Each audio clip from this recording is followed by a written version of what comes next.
guys, welcome back to my channel. So first of all, I wish you all a very happy new year. Let this year be filled with joy, prosperity and good health. So I'm back to doing student content, and today's topic is all about part-time jobs in UK. This will be a complete guide for all the incoming students and also the ongoing students in UK. So if you are new to this channel, please do like, share and subscribe. And without any further delay, let's get into the video. First thing is how many hours you will be able to work.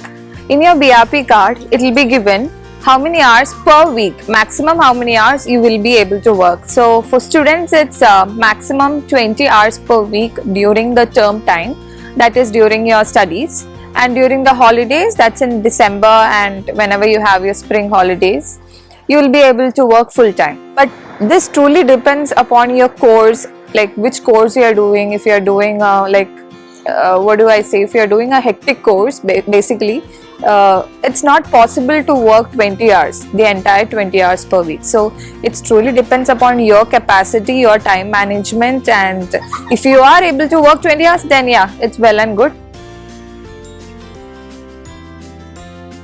Okay, now according to the April 2022 National Minimum Wage for students, students who are 23 or above will be getting a minimum wage of £9.5 per hour, and those who are in range of 21 to 22 years will be getting 9.18, and those who are below 20 will be getting 6.83.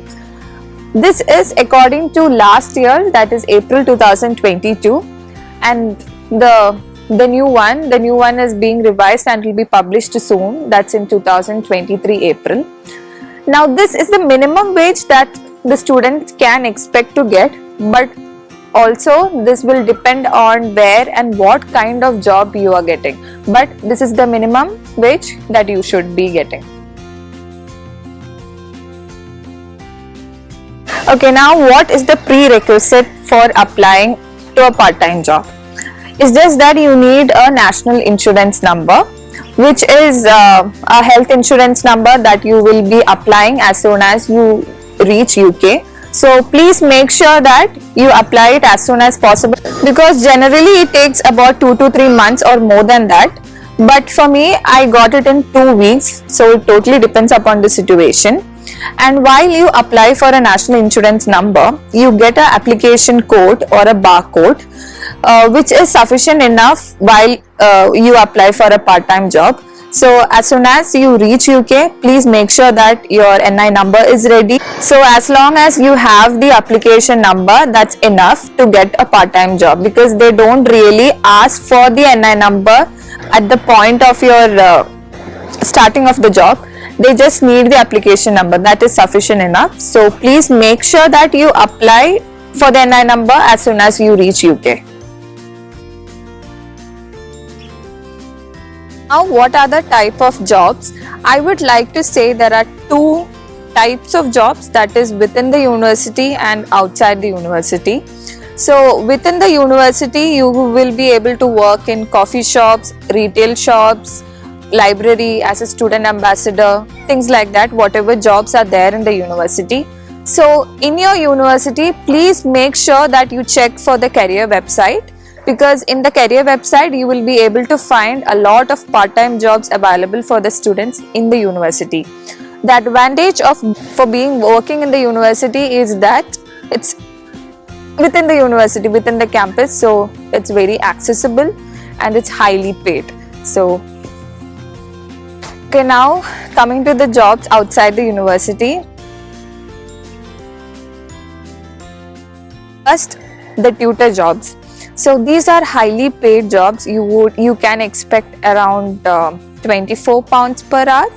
But the thing is, they'll ask for experience. So if you have prior experience in tutoring or teaching anything, you can apply for such tutor job. Also, what I felt is, like being a master student, it's not possible to work for 20 hours per week. So if you get a highly paid job, even if you work for a small number of hours, that would be sufficient enough. So tutoring is one such highly paid jobs. Second highly paid job that according to my experience, is a care home job. So I think all of you know that care home is very popular among Indians. I don't know why, but yeah, most of them would like to work in a care home. And yes, care home is a highly paid job. That also you can expect around 12 to 15 pounds per hour. But you should be having that kind of social care in your mind before applying to such jobs. So care home jobs. So the next kind of jobs that most people work under is the retail industry. Example, a bookstore, a fashion store, technology store, anything. Supermarkets like Asda, Aldi, all look for students for their jobs. So you get a plenty of part-time jobs in such markets, and you can expect around 9.5 per hour. And the advantage is that you will get discount. So if you're working in a supermarket, you might get discount for your products that you're purchasing. So advantage is that. Hospitality is another sector where you will be able to find a lot of jobs, like being in the front of house in a cafe or a hotel receptionist. You can expect around 9.5 to 10 pounds per hour. The next set of jobs is like being in the back of house, where you are ought to do a certain kind of cooking, like being the barista or being the waffle maker, things like that, or also a cleaning job behind the house. So that is also a well paid job, not highly paid, but yeah, well paid job. You can expect around 10 pounds per hour. The advantage of being working here is you will be able to get free food. Like working in the KFC or McD, you will be able to get one meal or more than one meal. So that will be taken care of if you work in such jobs. Job is working in a warehouse, where you will be paid around 11 to 14 pounds per hour. For example, an Amazon warehouse or any supermarket warehouse. But this job requires a lot of lifting, carrying the stocks around. So it requires a lot of manpower, and these jobs are usually done by men. Also, it is like a hectic work. It's kind of very busy. There is a friend of mine who did Amazon warehouse job, and it was very hectic for him. So he's discontinued it. So it totally depends upon you. So the last kind of jobs is freelance jobs, where you will be able to work on your own. You don't really require a manager, or you don't have to work under somebody. You will be on your own, like a freelance videographer, freelance photo editor, things like that. Content writing is also another freelancing job. So there is no fixed salary for a freelance job. So it totally depends on how much you work and how good your skill is. Here are some tips from my side, like from my experience. I would like to share some tips for you all. First thing is, please don't be in the mind that you will be able to pay your fees with the part-time job salary. You will not be, but you will be able to manage your expenses, your living expenses there.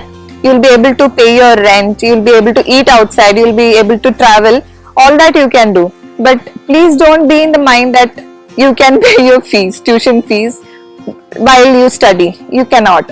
Okay, so that's the first thing that should be keeping in mind. Second thing is, please do apply for the university jobs first initially, because it is very well paid and it's slightly difficult to get. So please try that first before you land up doing an outside the university job. Third thing is, please do not do more than 20 hours per week. It is illegal. You will have to face a lot of consequences if you do more than 20 hours. So please do not do that. How much ever you earn while you study is not taxed beyond a point. That is, I think, around 1023 pounds. So if you are working for more than 20 hours, or if you are earning more, you will be taxed, and below that you will not be taxed. The last and final point is, please apply from India itself, like from your home country, because people are in the thought that you can apply to the part-time job only after coming to UK. No, it's not like that. You can apply to a part-time job from your home country. So please keep an eye on all the part-time job websites. I'll be linking down few of the famous part-time job websites that you can look for. Yeah, I think I covered almost everything. So yeah, that's it. And in my next video, I'll be sharing my experience of working, my experience of doing a part-time job in UK. I'll be doing a video on that next. So see you all in my next video, and keep watching. Thank you for supporting.